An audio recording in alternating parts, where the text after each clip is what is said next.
Expect नहीं कर रहे थे वैसे ये आमद हम लोग। कमाल पाकिस्तान की टीम ने तो किया हमारे।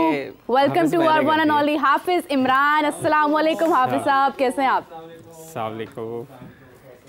4 चांद लग गए हमारे सेट को आपको देख के। वेलकम वेलकम हाफिज साहब, बहुत शुक्रिया, thank you for joining us. Hafiz sahab अभी पहले तो ये बताएं कि अब तबीयत ठीक है, नाश्ता पानी किया हुआ है, सेहत बिल्कुल ठीक ठाक है? अल्हम्दुलिल्लाह रब्बिल आलमीन। क्योंकि आते ही मैं प्रेशर वाले सवाल करना नहीं चाहती। जरूर जरूर जरूर जरूर बिल्कुल करें, बाउंसर शाउंसर करें। हाफिज साहब अभी हम यही डिस्कस कर रहे थे कि जिस तरह से यूएसए के साथ वेस्ट इंडीज़ का मैच हुआ, एक वाज़िया फ़र्क नज़र आया। हम देख रहे हैं कि जो छोटी टीम्स हैं, निस्बतन कमज़ोर टीम्स हैं, जब वो इससे पहले खेल रही थी, सुपर 8 के मरहले से पहले जब वो खेल रही थी, तो वो एक मुकाबला हमें नज़र आ रहा था, कोशिश कर रही थी, हिम्मत कर रही थी। अब सुपर 8 के अंदर जाने के बाद अफगानिस्तान भी कोलैप्स कर रहा है, यूएसए भी कर रहा है, बांग्लादेश भी कमज़ोर पड़ रहा है, तो क्या ये एक सुपर 8 का प्रेशर है या कंडीशंस फर्क है? नहीं, देखिए बात ये है कि जो टॉप टीम्स होती हैं उनका फ़र्क है, ये सुपर 8 का प्रेशर नहीं है, ये मायार का फ़र्क है, ये सलाहियत का फ़र्क है जो आपको नज़र आता है। चूँकि पाकिस्तान सुपर 8 में नहीं जा पाया, उस पर एक अलहदा से बहस है। हाँ। अगर अफ़गानिस्तान वैसा परफॉर्म नहीं कर पाया जैसा कि वो इससे पहले कर रहा था, उन्होंने जो लीग मैचेस थे, पूल मैचेस में भी अच्छी क्रिकेट खेली, अच्छी टीमों के खिलाफ भी अच्छी क्रिकेट खेली, लेकिन वो भी एक अपना मैच खेले सुपर 8 में, वो इंडिया के खिलाफ था। अगर हम ये तवक्को करें कि वो बहुत टफ टाइम तो वो दे सकते हैं, ऑन डे जब उनका अच्छा दिन होगा वो किसी भी टीम के लिए मुश्किलात खड़ी कर सकते हैं, लेकिन ऐसा होता नहीं है। अगर आप इंडिया की टीम को देखें जिसमें आपको विराट कोहली, रोहित शर्मा, ऋषभ पंत, सूर्य कुमार यादव, शिवम दुबे, हार्दिक पांड्या, अक्षर पटेल, रविंद्र जडेजा,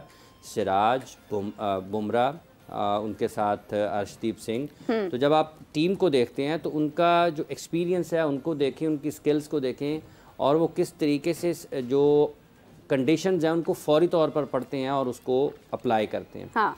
तो ये फ़र्क है, इसमें कोई शक नहीं है कि अच्छे क्रिकेटर्स हैं उनके पास भी, अफ़गानिस्तान के पास भी, लेकिन एक जो फ़र्क होता है बड़ी टीमों का निस्बतन कमज़ोर टीमों के ख़िलाफ़, वो आपको ये वहाँ पर वो नज़र आ रहा है। ठीक है, और यही वजह है कि अफ़गानिस्तान उतनी अच्छी क्रिकेट नहीं खेल पाया जितनी अच्छी क्रिकेट इंडिया ने खेली, लेकिन उसके बावजूद भी हालांकि वो मैच हारे हैं, उन्होंने कहीं ज़रूर अफ़गानिस्तान ने इंडिया के लिए मुश्किलात पैदा की हैं, लेकिन जो स्किल्स हैं, जो टेम्परामेंट है, जो एक्सपीरियंस है, वो वापस आता है और फिर वो साबित करते हैं कि वो उससे बेहतर टीम है।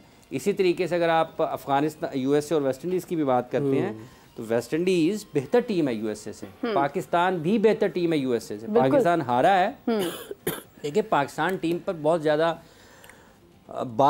तनकीद हो रही है ना, खिलाड़ियों के हवाले से भी बहुत ज़्यादा तनकीद हो रही है, लेकिन इस सारी सूरत हाल में जिस चीज़ को नज़रअंदाज किया जा रहा है ना, वो अपनी जगह पर एक बड़ी तशवीशनाक है कि मतलब इन क्रिकेटर्स के बारे में आपको शायद ही कोई कहने को लोग ये कहते होंगे यार ये बुरी टीम नहीं है पाकिस्तान की, ना ये बुरे क्रिकेटर्स हैं, ना ऐसा है कि जिस तरह बाबर आजम के बारे में लोग बहुत सख्त अल्फाज भी इस्तेमाल कर रहे हैं, बहुत बुरे अंदाज में तनकीद का निशाना भी बनाया जा रहा है।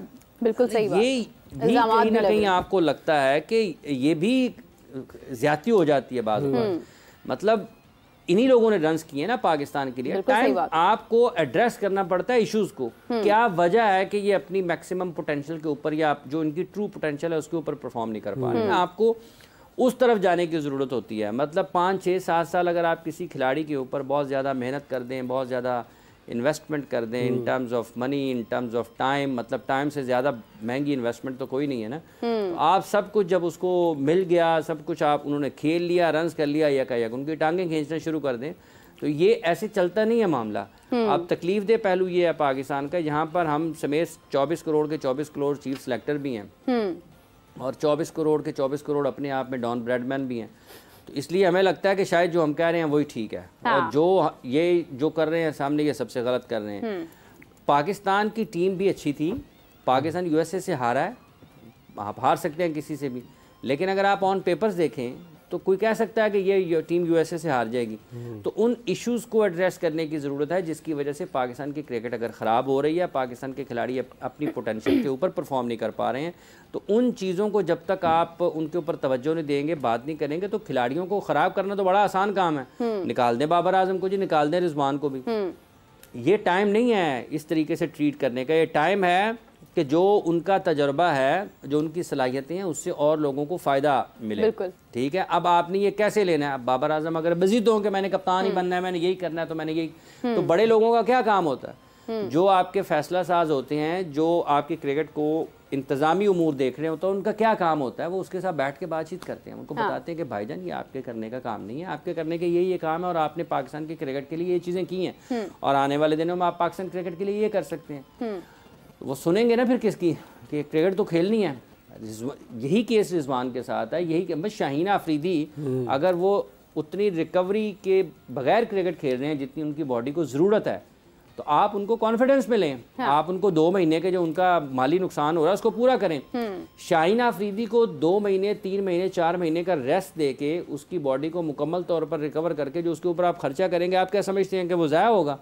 आप जितना इन्वेस्ट करेंगे किसी टॉप क्रिकेटर के ऊपर, वो कई गुना होके वापस आपके पास आना है। क्योंकि अगर वो वापस आते हैं, उनकी कारकर्दगी से पाकिस्तान की टीम को फ़ायदा होता है, पाकिस्तान की टीम दुनिया में ऊपर जाती है, तो आपके सारे के सारे जो कॉन्ट्रैक्ट्स हैं, जो स्पॉन्सरशिप है, जो आपके मीडिया राइट्स हैं, मतलब हर चीज़ जो है उसकी वैल्यू बढ़ जानी है। तो किसकी वजह से बढ़नी है? ये क्रिकेटर्स की वजह से बढ़नी है, उनकी परफॉर्मेंसेस की वजह से बढ़नी है। तो वो एक जो सबसे अहम चीज़ है जिसने आपकी क्रिकेट को ऊपर लेकर जाना है, वो आपके क्रिकेटर हैं। तो अगर आप उनके साथ ही, उनके मामलात में ही इस किस्म की मतलब पॉपुलर ओपिनियन के साथ नहीं जाना चाहिए, आपको उस ओपिनियन के साथ जाना चाहिए जो आपके मुस्तकबिल को ठीक कर सकती है।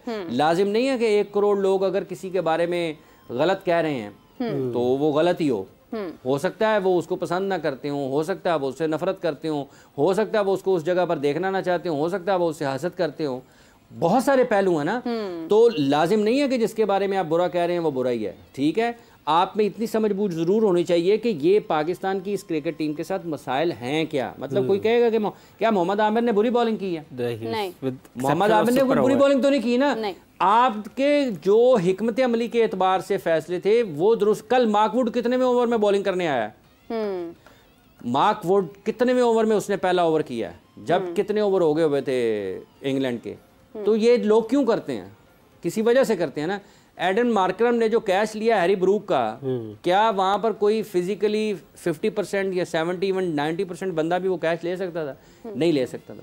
जैसे जॉस बटलर ने आउट किया है क्लैसन को और जैसे उसने कैच लिया क्विंटन डिकॉक का, कोई भी 50%, 60 इवन 90% बंदा भी वो कैच ले सकता है?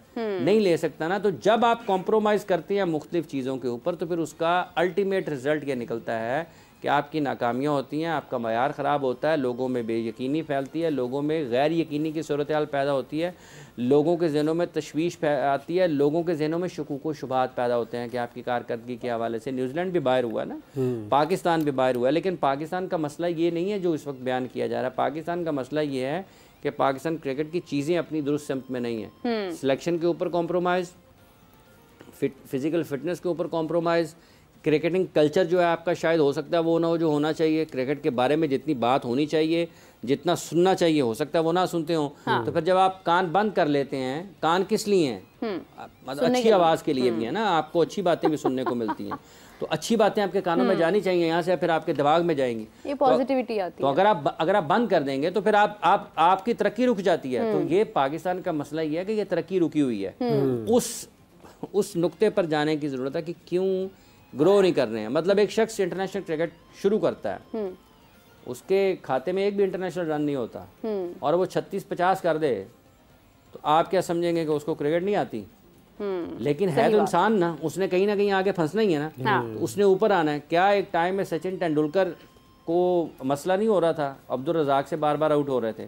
क्या सुनील गावस्कर साहब पाकिस्तान के किसी बॉलर से आउट नहीं होते थे? क्या मुताया मुरलीधरन बहुत सारे खिलाड़ियों को आउट नहीं करते थे? उनके लिए आसान होता था। लेकिन लोग उसके ऊपर क्या करते हैं? लोग उसके ऊपर काम करते हैं। अभी राशिद खान दुनिया के किसी भी बल्लेबाज के खिलाफ इतना ज़्यादा मुश्किल में नहीं होते जैसे सूर्य कुमार यादव के खिलाफ थे। तो लोग काम करते हैं ना, अपने आप को बेहतर करने के लिए काम करते हैं। तो अगर आपकी कहीं प्रोग्रेस रुकी हुई है, तरक्की रुकी हुई है, बेहतरी का अमल रुका हुआ है, तो उसको तलाश करने की जरूरत है कि ये बेहतरी क्यों रुकी पड़ी है। सबसे पहले खुद आप उसको देख सकते हैं।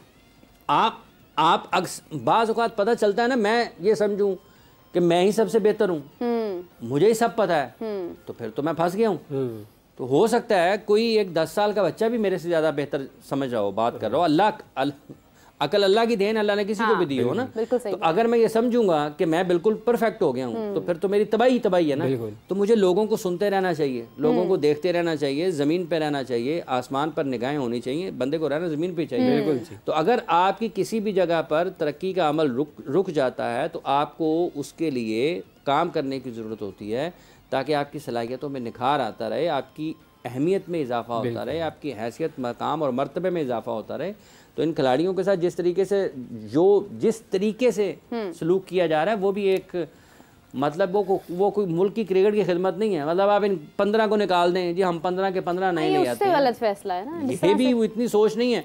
मुझसे काम लेने का टाइम है। एक शख्स ने 10 साल पाकिस्तान की क्रिकेट को सर्व किया हो और आप अचानक हो गए इसने कुछ नहीं किया, निकाल दें उसको।